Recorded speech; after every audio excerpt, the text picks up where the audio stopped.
Hello everyone, welcome back to my YouTube channel. ඉතින් ඔන්න අද ඔයාලත් එක්ක වෙනස්ම විදිහේ content එකක් තමයි share කරගන්නේ. අද මම හිතුවා මම මගේ මොනට කරන treatment එකක් ඔයාලත් එක්ක share කරගන්න.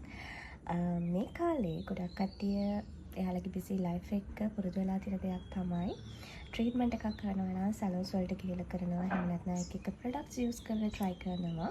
හැබැයි naturally ගෙදර ඉඳන්ම ට්‍රීට්මන්ට් කරන ප්‍රමාණය ගොඩක් අඩුයි. ඉතින් මමත් එහෙමයි. ඔයාලා මගේ කලින් vlogs බලලා තියෙනවා නම් දන්නවා මම එක ප්‍රොඩක්ට්ස් try කරලා තියෙනවා.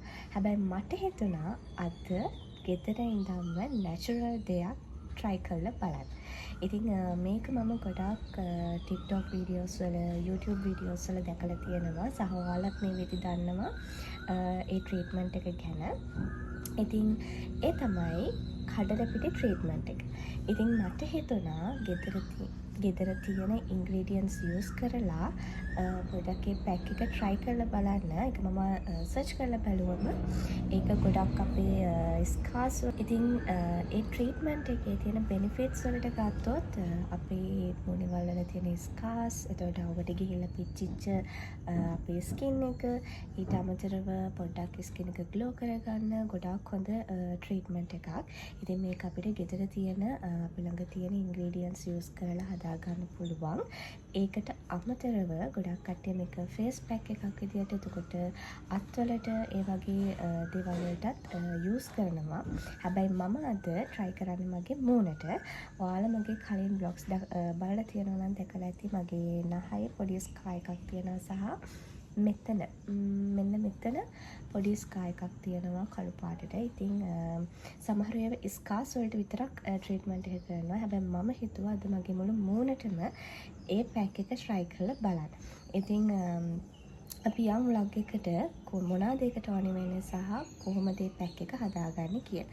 ඉතින් මම කලින් කිව්වත් වගේ මම හදන්නේ මගේ ළඟ තියෙන ingredients වලින්. මේක එක කට්ටිය එක දේවල් use කරලා හදනවා. additionally තව ingredients use කරලා හදනවා. ඉතින් ඔයාලට ඒවා පොඩ්ඩක් search කරලා බලන්න පුළුවන්. මම අතන search කරලා මගේ ළඟ තියෙන ingredients use කරලා තමයි මේ pack එක හදන්නේ. එහෙනම් අපි බලමු pack එක හදාගන්න මොනවද ඕනේ වෙන්නේ කියලා. මම අද කඩලපිටි use කරන්නේ මම මේ brand එකේ. මේක රුහුණු කියන brand එකේ එන කඩලපිටි එක. මේක මම ගත්තේ Kiehl's එකෙන්. මීට අමතරව හොඳ brands තියෙනවද කියන මම දන්නේ නැහැ. මට හම්බ වුණේ මේක. අපි මේකෙන් try කරලා බලමු. ඊට පස්සේ අපිට ඕන වෙනවා කහ වලට ඔයාලා ගාව වලට හොයාගන්න පුළුවන් නම් කස්තුරි කහ. ඒක තමයි ගොඩක්ම හොඳ. හැබැයි මම අද අරගෙන තියෙන්නේ අපි නිතර යද්දී යූස් කරන කහ. ඊට අමතර තියෙනවා දෙහි බිඳු කිහිපයක් ඕන වෙනවා. දෙහි වලට සමහරව ඇඩිෂනලි ඇඩ් කරනවා. ඇඩිෂනලි නෙමෙයි, දෙහි විදිහට සමහරව යූස් කරනවා තක්කාලිත් හොඳයි අපේ ස්කින් එකට. හැබැයි මම අද ගත්තේ normal අපි ගෙදර යූස් කරන කහ සහ දෙහි. ඉතින් මේ දෙකට ඔයාට යූස් කරන්න පුළුවන්. කස්තුරි කහ හොයාගන්න පුළුවන් නම් කස්තුරි කහ ගන්න. එහෙම නැත්නම් තක්කාලි යූස් කරන්නත් පුළුවන්. ඊට අමතරව නෙමෙයි තව අපිට ඕනේ වෙනවා මී පැණි. ඔයාලට පේනවා ගන්න මේ කප් එකේ තියෙන මී පැණි කිහිපයකුත් ඕනේ වෙනවා. මී පැණි නැත්නම් ඔයාලට පුළුවන් මේකට සීනි ඇඩ් කරන්න. සීනි ඇඩ් කරොත් මේක පැක් එකකට අමතරව ස්ක්‍රබ් එකක් විදියට යූස් කරන්නත් පුළුවන්. හැබැයි මගේ ළඟ මී පැණි තියෙන නිසා මම අද යූස් කරන්නේ මේකෙන් මී පැණි. මම පැක් එක හදාගෙන එන්නම්. ඉතින් මම ඔක්කොම මේ වගේ කප් එකකට දාගත්තා. දැන් තියෙන්නේ හොඳට මේක thick layer එකක් විදියට එනකම් mix කරගන්න. ඒ කියන්නේ අපි මූණේ ගන්න පුළුවන් විදිහට අපි මේ pack එක හදාගන්න ඕනේ. ඉතින් මේක මම මූණට විතරක් apply කරන නිසා තමයි මේ වගේ පොඩි ප්‍රමාණයක් තියෙන්නේ. ඔයා පොඩි එකටම apply කරනවා නම් ඊට වැඩි quantity ප්‍රමාණයක් දාලා quantity එකකින් හදාගන්න ඕනේ. ඉතින් මේක apply කරන්න කලින් හොඳට මූණ use කරන face wash එකක් හරි මොනවා හරි product එකක් පාවිච්චි කරලා මූණ හොඳට හොදගෙන clean කරගන්න. ඒකම කොණ්ඩේ පොඩ්ඩක් උඩට tie කරගන්න. ඉතින් මම කොණ්ඩේ ගැට ගහගෙන එන්නම් මේක apply කරන්න. කොණ්ඩේ ඔක්කොම ගැට ගහගත්තා. මූණට වැටෙන්නේ නැති විදිහට ඔයාලත් කොණ්ඩේ තදට ගැට ගහගන්න. දැන් තියෙන්නේ මේක හොඳට මික්ස් කරගෙන ඉවරුණාට පස්සේ අපේ මූණට ඇප්ලයි කරන්න. ඉතින් මගේ ළඟ එහෙම පැක් ඇප්ලයි කරන බ්‍රෂ් එකක් නැහැ.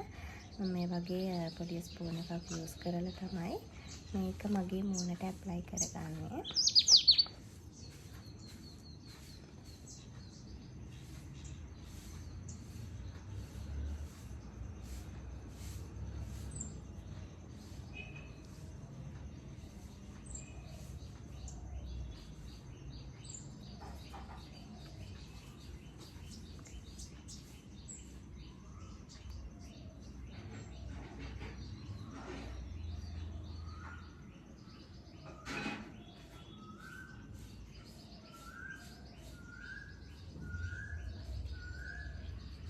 හරි මුළු මූණටම මේක ඇප්ලයි කරලා ඉවරයි. දැන් මේක විනාඩි 20ක් හොඳට මූණ ඩ්‍රයි වෙන්න තියන්න ඕනේ. ඊට පස්සේ අපිට පුළුවන් මේක හොදලා යවන්න.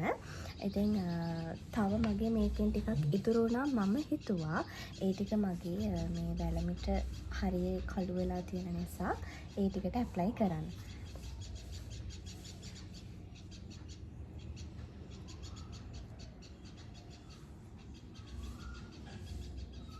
මේකට හොඳ ට්‍රීට්මන්ට් එකක් තමයි කෝපි කුඩු ස්ක්‍රබ් එක. මම ඔයගොල්ලොත් එක්ක ඒක ඊළඟ වලොග් එකෙන් ෂෙයා කරගන්නම්.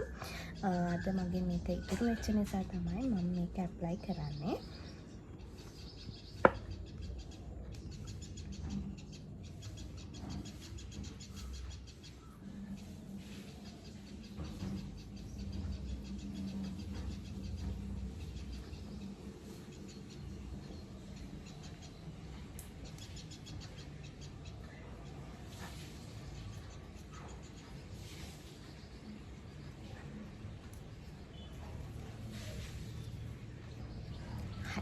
විනාඩි 20කට පස්සේ හම්බ වෙමු. හරි දැන් මේ තියෙන විනාඩි 20කට පස්සේ ඉතින් මෙහෙම අපි අල්ලවම අත්තල ගෑවෙන්නේ නැති වෙන්න හොඳට ඩ්‍රයි වෙලා තියෙන්න ඕන. ඊට පස්සේ පොඩ්ඩක් වතුරෙන් මේක තෙත් කරලා මොන හොඳට ස්ක්‍රබ් කරන ගමන් මේක අයින් කරන්න තමයි තියෙන්නේ. ඉතින් දැන් මං ගිහිල්ලා මූණ හොඳට වොෂ් කරගෙන එන්න. හරි දැන් මම මූණ හොඳට වොෂ් කරගත්තා. ඉතින් අර වෙල්ලා තිබ්බ පැක් එක හොඳට වතුර දාලා තෙත් කරලා ඒක මම හොඳට ස්ක්‍රබ් කරගත්තා මූණේ. ඒ කරලා තමයි වොෂ් කරලා අයින් කරේ. ඉතින් මූණ වොෂ් කරගත්තට පස්සේ ඔයාලගාව ටිෂුස් හරි මූණට වෙනම යූස් කරන මොන හරි ටවල් එකක් දෙනවා හොඳට මූණ මේ විදිහට පිහද ගන්න. ඉතින් පිහදද්දී මම අහලා තියෙනවා අර මෙහෙම කරලා මූණ පිහදනවට වඩා අර මේ වගේ ටච් කර මූණ පිහදන එක අපේ ස්කින් එකට ගොඩාක් හොඳයි සහ ඩැමේජ් වෙන තියෙන ප්‍රමාණය අඩුයි කියලා. ඉතින් මේ විදිහට මූණ හොඳට පිහද ගන්න. ඊට පස්සේ හොඳට පිහදගත්තට පස්සේ සාමාන්‍යයෙන් අපි ෆේස් පැක් එකක් ස්ක්‍රබ් එකක් යූස් කරාට පස්සේ ටෝන කරනවනේ. මොකද අපේ පෝසස් මේ වෙද්දී ඕපන් වෙලා තියෙන්නේ. ඉතින් ඒක නිසා ටෝන එකක් යූස් කරන කෙනෙක් නම් ටෝන එකක් යූස් කරන්න. හැබැයි මම ටෝනර්ස් යූස් කරන්නේ නැහැ. මම ටෝන එකක් විදිහට යූස් කරන්නේ අයිස් කියුබ්. අයිස් කියුබ් කියන්නේ අපේ මූණට හොඳ ට්‍රීට්මන්ට් එකක්. ඉතින් මම අයිස් කියුබ් ඊට පස්සේ ඇප්ලයි කරනවා හොඳට මූණට. මේ වෙද්දි මූණ මාළු විදිහට සොෆ්ට් වෙලා තියෙන නම වලට පේනවද දන්නේ නැහැ. ටෝන එකක් ගන්නවා නම් ටෝන එකක් ගාලා හරි අයිස් කියුබ් තියලා හරි මූණ සෙට් අප් කරගත්තට පස්සේ ඔයාලට පුළුවන් ඔයා ඇප්ලයි කරන මොයිස්චරයිසින් ක්‍රීම් එකක් හරි මොර්නින් ක්‍රීම් එකක් හරි මොනවා හරි ඔයා ඇප්ලයි කරන ෆේස් ක්‍රීම් එකක් මූණට ඇප්ලයි කරන්න. ඉතින් මේ විදිහට තමයි මේකේ ප්‍රොසෙස් එක වෙන්නේ. එහෙනම් මම මෙතනින් vlog එක නවත්තනවා. තවත් ලස්සන වීඩියෝ එකකින් එනකන් හැමෝම පරිස්සමින් ඉන්න. Thank you for watching. Bye.